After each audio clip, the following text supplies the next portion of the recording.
सरकार गुमशुदा।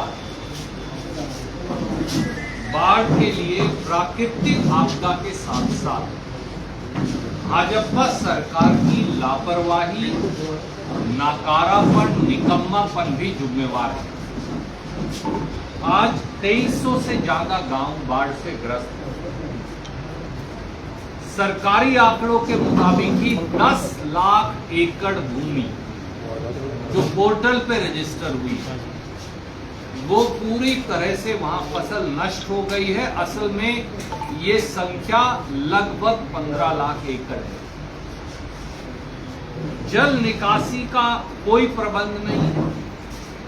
सारे तटबांध टूट गए हैं, सारी ड्रेन्स टूटी पड़ी हैं और पूरे प्रांत के अंदर प्रलय जैसा माहौल है। 27 से अधिक लोग जान गंवा चुके हैं। 7300 के करीब कुल गांव में से 2300 गांव में अगर आज पानी है और फिर कहीं ना कहीं जैसे ही हम आ रहे थे खबर आई कि सरसा के अंदर भी कटाव के कारण सरसा शहर के अंदर पानी एंटर कर गया है। इसी प्रकार से मारकंडा नदी का भी कटाव हो गया पेहवा के पास और इस समय पेहवा के गांव के अंदर पानी एंटर कर रहा है। ये दोनों वीडियो भी मेरे पास है। मेरा आपसे, बाकी तो प्रेस विज्ञप्ति हम देंगे, मेरा आपसे आपके माध्यम से 5-6 महत्वपूर्ण बातें मैं लोगों की तरफ से संज्ञान में आपके लेकर आना चाहता हूं। पहली बात, हरियाणा में समाचार पत्रों, सरकारी आंकड़ों के मुताबिक 28 से 29 लोग जान से हाथ धो चुके हैं। हरियाणा में 15 लाख एकड़ भूमि नष्ट हो गई, खेती नष्ट हो गई। हरियाणा में लाखों घर जिनमें पानी एंटर कर गया उनमें 2 लाख रुपया से लेके 50 लाख रुपया तक का नुकसान है। हरियाणा में अनुमान है कि 75,000 से 1 लाख के करीब ट्यूबवेल और उनकी मोटर नष्ट हो गई। सैकड़ों जो मवेशी हैं, हजारों नहीं तो, वो पानी के अंदर बह गए। अनुसूचित जाति, पिछड़े वर्गों के हमारे भाई बहन जो हैं उनके तो गांव में वैसे ही नीचे की तरफ मकान होते, उनके यहां भी भयंकर नुकसान हो गया, यहां तक कि घर की सारी चीजें भी चली गई। हरियाणा में लगभग सब ड्रेन टूट गई हैं और हिसार में तो एक ही ड्रेन 3-3 बार टूट चुकी है और अब पानी गांव से शहरों में एंटर कर गया। हांसी इसका सबसे ताजा उदाहरण है, जहां 16-17 बस्तियां समेत विधायक जी के मकान के पानी में डूबे पड़े। हिसार में आर्यनगर देख लीजिए, दूसरी बस्तियां देख लीजिए, पेरीफेरी पे जो हैं वो सारी डूबी पड़ी। यही स्थिति लगभग बाकी छोटे कस्बों और शहरों में बनी है। हरियाणा की नायब सैनी सरकार कहां है? उनकी गुमशुदगी के पर्चे लगे। चंडीगढ़ में बैठकर बयान जारी करके एक गांव में भी हरियाणा के मुख्यमंत्री श्रीमान नायब सैनी को जाने की फुर्सत नहीं मिली। एक किसान के आंसू पहुंचने की उनको फुर्सत नहीं मिली। एक गांव के अंदर जाकर पानी निकासी का इंतजाम देखने की मुख्यमंत्री और उनके मंत्रियों को फुर्सत नहीं। भाजपा के सांसद, मंत्री, विधायक नदारद हैं। लोग उनकी गुमशुदगी के पर्चे भी लगा रहे हैं, सवाल भी पूछ रहे हैं। ये सब बाढ़ का प्रकोप तो है, पर बाढ़ के अलावा सरकार के निकम्मेपन, नाकारापन और आपराधिक लापरवाही के चलते भी हुआ। 4-5 बड़े सीधे सवाल हैं। पहला, क्या मुख्यमंत्री श्रीमान नायब सैनी ने फ्लड कंट्रोल बोर्ड की कोई बैठक ली और उसमें क्या कारगर कदम उठाए बारिश के मौसम से पहले? क्योंकि सब मौसम वैज्ञानिक, हिंदुस्तान का मौसम विभाग, सारी प्राइवेट एजेंसियां बार बार ये प्रिडिक्ट कर रही थी कि बहुत ज्यादा बारिश आने वाली है और बाढ़ का पूरा अंदेशा है। ऐसे में फ्लड कंट्रोल बोर्ड ने बाढ़ सीजन से पहले बाढ़ रोकथाम के लिए क्या कदम उठाए, कितना पैसा आवंटित किया। दूसरा सवाल, क्या मुख्यमंत्री ने कभी deputy commissioner, district revenue officer, SDMs, tehsildar, naib tehsildar, इन सब की बैठक कोई बुलाई, उसमें हिदायत दी कि बाढ़ रोकथाम के लिए ये काम आपको करने हैं और ये बजट आपको आवंटित किया जाता है? जवाब नहीं है। क्या मुख्यमंत्री ने, भाजपा की सरकार ने हरियाणा के सारे रजबाए साफ करने, सारी जो ड्रेन है उन्हें साफ करने, सारी नदियां साफ करने, उनका कोई कार्यक्रम बाढ़ के बारिश के सीजन से पहले चलाया? जवाब नहीं है। क्या श्रीमान नायब सैनी और भाजपा की सरकार ने तटबंधों की मजबूती के लिए, सबको पता है यमुना नदी में कटाव आएगा, सबको पता है मारकंडा और टांगरी के अंदर कटाव आएगा, सबको पता है जब ओवरफ्लो होगा तो O2 डैम से पानी आएगा, सबको मालूम है लोकल ड्रेन्स जो हैं उनके अंदर कटाव आ सकता है। तो क्या सरकार ने प्रदेशव्यापी और जिले के अंदर जो ड्रेन्स हैं उनके तटबंधों की मजबूती के लिए कट्टे लगाकर दूसरे इंतजाम किए? जवाब नहीं है।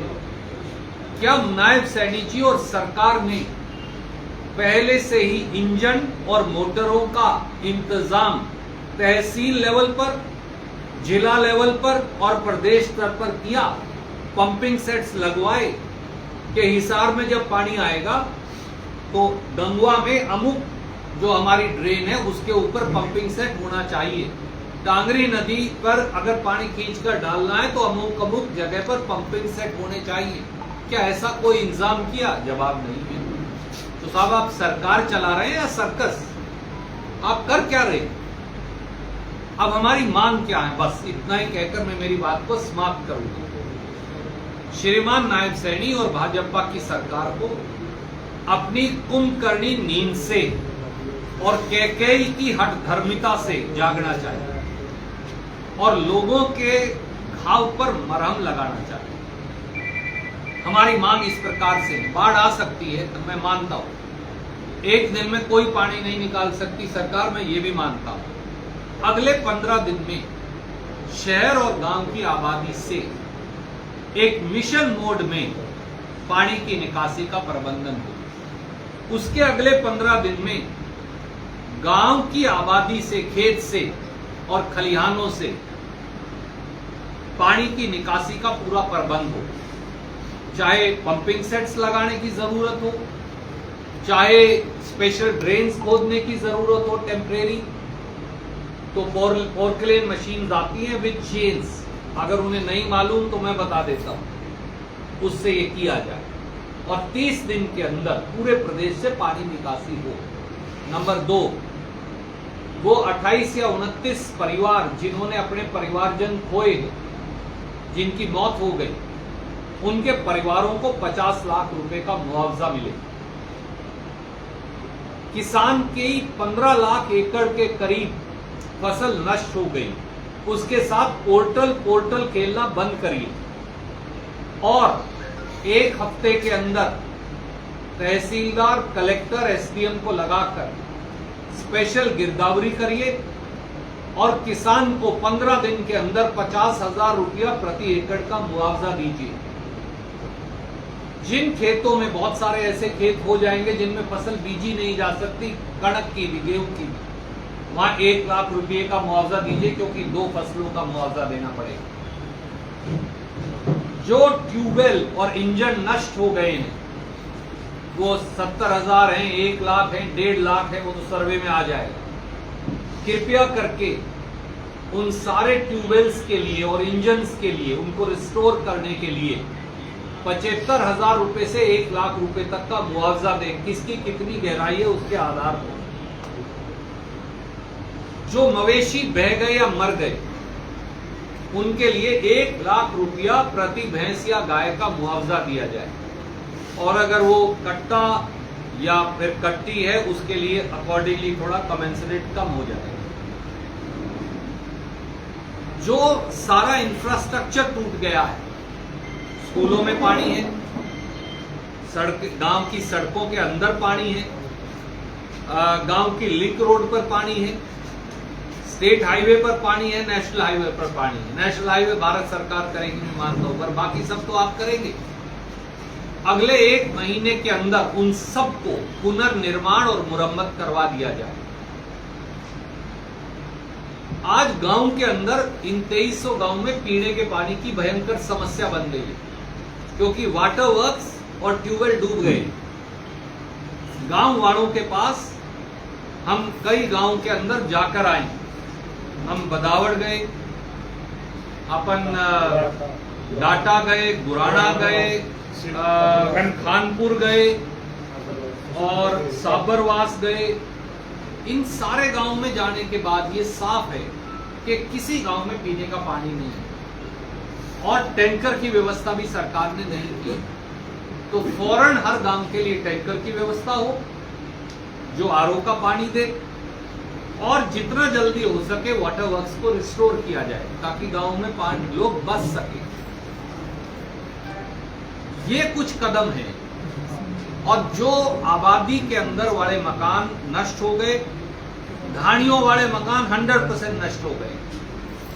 2-3 आज भी हम देखकर आए, डाटा में नए मकान 2 बनाए थे, दोनों तरेड़ खा गए क्योंकि जमीन धंस गई। उन सारे मकानों का सर्वे करा के 30 दिन में उन मकानों का मुआवजा दिया जाए। हमारे जो एससी और बीसी के भाई हैं, ये क्या करें, कहां जाए? कोई रिश्तेदारी में चला गया है, कोई शहर में आ गया है, तो मजदूरी ढूंढ रहा है।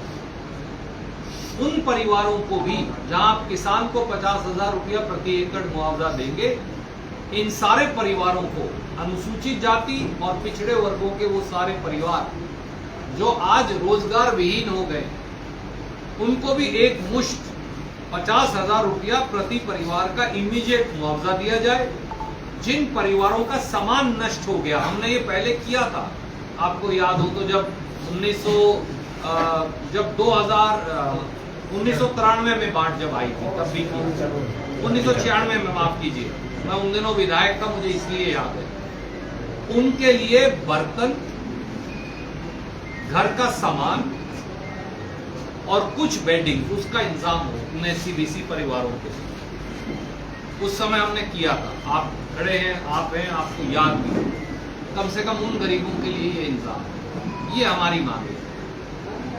कोई सवाल आप पूछना चाहिए? सर, ये गांव में जो दूषित पानी, पहले तो पानी नहीं मिल रहा है ग्रामीणों को, और जो मिल रहा है दूषित पानी मिल रहा है, शहरों में सीवरेज का मिक्स पानी आ रहा है।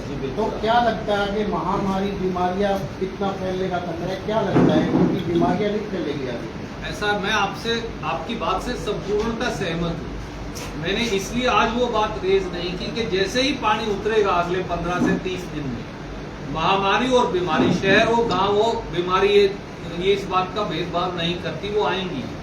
उसके लिए स्पेशल मेडिकल कैंप आपको लगाने ही है और स्पेशल दवाइयों का प्रबंधन करना ही है।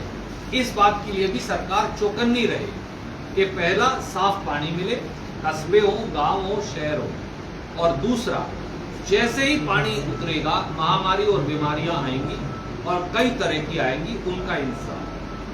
सवाल ये है कि जो 30 दिन में आपने सरकार को कहा है ये काम करने को, और जो पीछे का सरकार का अभी तक की कार्यशैली है उसमें जो परिणाम हमने देखे, 30 दिन के बाद अगर सरकार इन जो आपकी मांगों पे अगर पूरी नहीं उतरती, तो उसके बाद प्रदेश की कांग्रेस इकाई क्या करेगी? कांग्रेस का रवैया आलोचनात्मक कम है, सहयोगात्मक ज्यादा है। पर विपक्ष के तौर पर आलोचना करना भी हमारी जिम्मेवारी है, सरकार को चेताना भी हमारी जिम्मेवारी है, वार्निंग देना भी हमारी जिम्मेवारी है।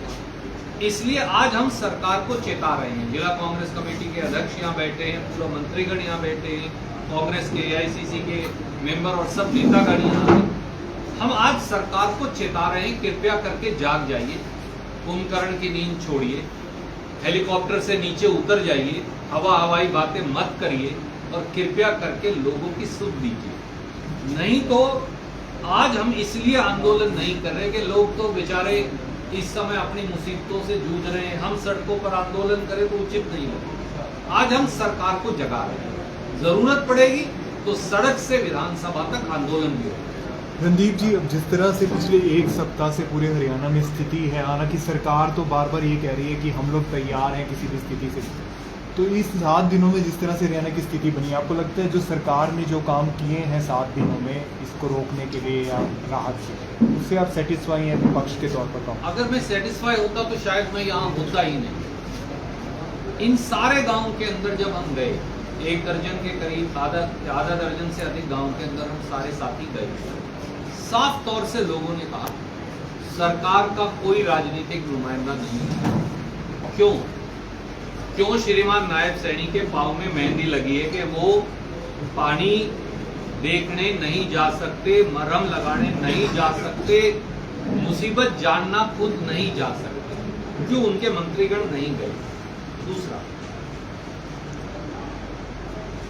2 गांव के अंदर विशेष तौर से बताया कि कुछ लोग आए, उन्होंने, गांव वालों ने जो अपना ट्रैक्टर लगाया हुआ है, खुद का डीजल लगाया हुआ है, एक लीटर डीजल आज तक हिसार के किसी गांव में नहीं दिया गया सरकार द्वारा। उसकी फोटो ली, अब वो उसे जीआई टैग करके उसकी पेमेंट जरूर देगी, ट्रैक्टर के किराए के भी और डीजल की। ये हो रहा है, ये रैकेट हो रहा है। फ्लड के नाम पर मदद करना तो दूर, उल्टा भ्रष्टाचार की एक नई दुकान खोली जा रही है। तीसरा, कुछ अधिकारीगण आए, किसान डूबा पड़ा है, मजदूर लुटा हुआ है, वो ये कह रहे हैं भैया आपको मुआवजा तब देंगे जब मुंह मीठा करवाओगे। तो किसी ने पूछा वो मुंह मीठा क्या है? 3 सरपंचों ने अलग अलग बताया मुझे और गांव के प्रबुद्ध नागरिकों ने। बोले कि 3000 रुपया एकड़ दो तो हम तुम्हारा खराबा लिखेंगे, नहीं तो खराबा ही नहीं लिखेंगे और कोरे कागज पर साइन कराओगे। आप गुराना गांव में जाकर चेक कर सकते हैं, साबरवास गांव में चेक कर सकते हैं, और साबरवास से अगला अपना छोटा गांव है ना, साबरवास से उल्ला गांव है, गुलेरी में जाकर चेक कर सकते हैं। सब गांव के लोगों ने ये बात खुद कही कि हमारे साथ तो ये हो रहा है, हमने खाली कागज पे साइन करने से इनकार कर दिया। बोले कागज भरा कब जाएगा जब मुंह मीठा कर। तो भ्रष्टाचार का एक नया रैकेट चल रहा है, ये दुर्भाग्यपूर्ण है। ये मुख्यमंत्री की आपराधिक लापरवाही और सरकार का निकम्मापन और नकारापन का सबसे जीता जागता सबूत है। कल आपने एक ट्वीट किया कृषि मंत्री को लेकर, जो पंजाब गए, फोटो सेशन करवाया।